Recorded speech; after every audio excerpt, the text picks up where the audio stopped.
Welcome to the deep dive. So South Korea is heading towards a snap election, June 3rd.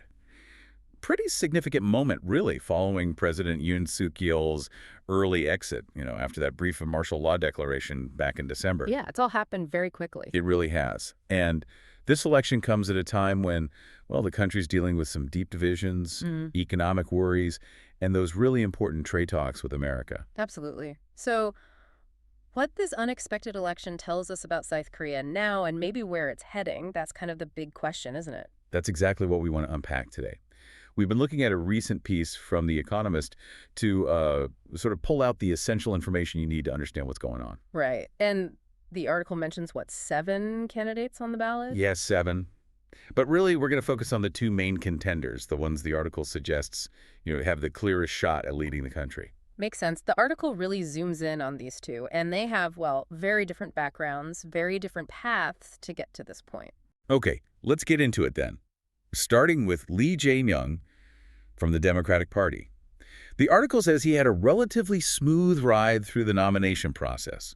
Seems like a clear front-runner. Well, he's definitely the front-runner in the polls right now. And, he's been here before, hasn't he? Right, the 2022 election. Exactly. Lost very narrowly to Yoon then. So he comes into this with quite a bit of name recognition, a base already there.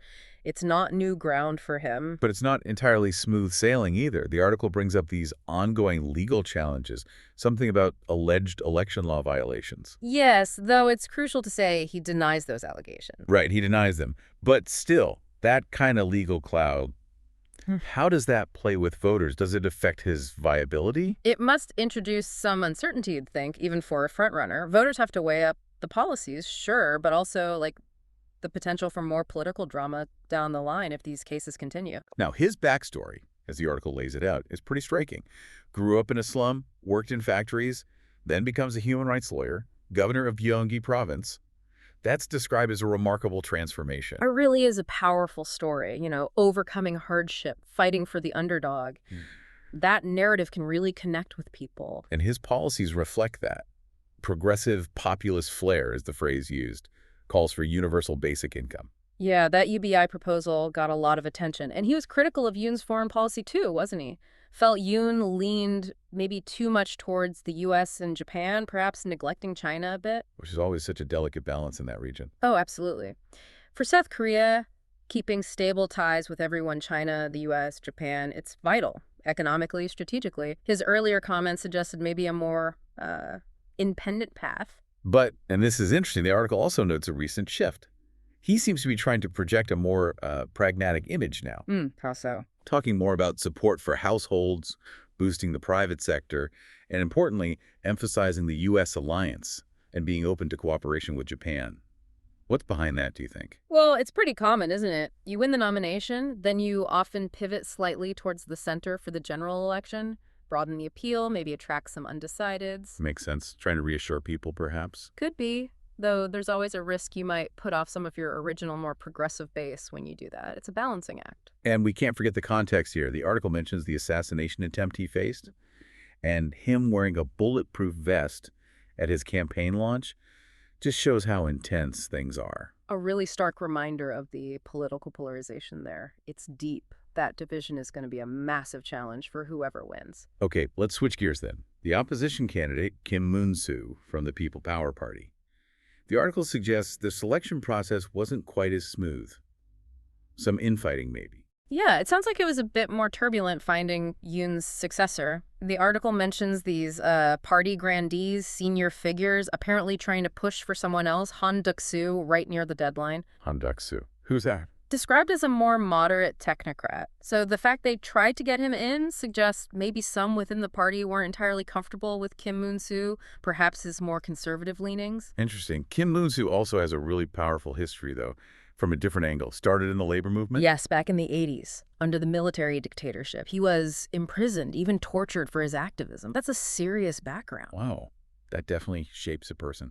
But then the article talks about a big political shift. Right. After South Korea democratized and then the Soviet Union collapsed, he apparently became quite disillusioned with his earlier sort of revolutionary ideas.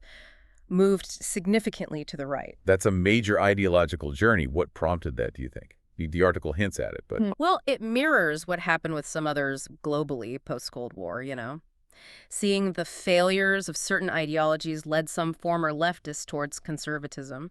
He joined a conservative party in the 90s, served as a lawmaker, governor also of Gyeonggi, interestingly. Oh, same province as Lee. Yeah, same province, different times. And he ran for president before, back in 2012, unsuccessfully.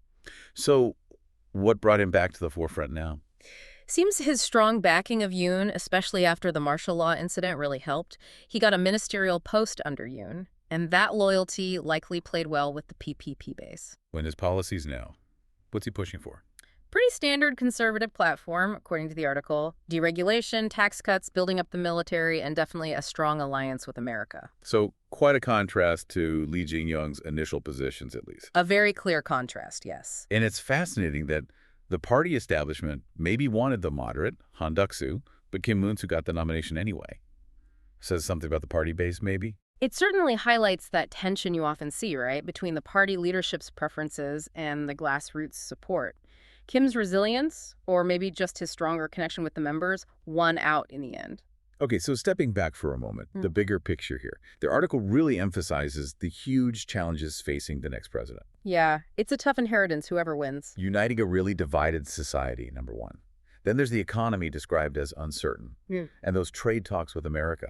Big hurdles. Huge. The divisions are raw after Yoon's impeachment. The global economy isn't helping anyone right now. And those trade talks, yeah, the article mentions they're progressing slowly. That needs careful handling. Did the article mention specifics on the economy? It touched on sectors facing headwinds, but didn't go super deep into the details. But clearly, economic stability, growth. That's got to be top of the agenda. Your question. And just for context, where do things stand now? The polls cited in the article. Ah, yes. The polling averages mentioned put Lee Jae-myung at, 54%? Yeah, 54%, and Kim Moon-soo at 36%.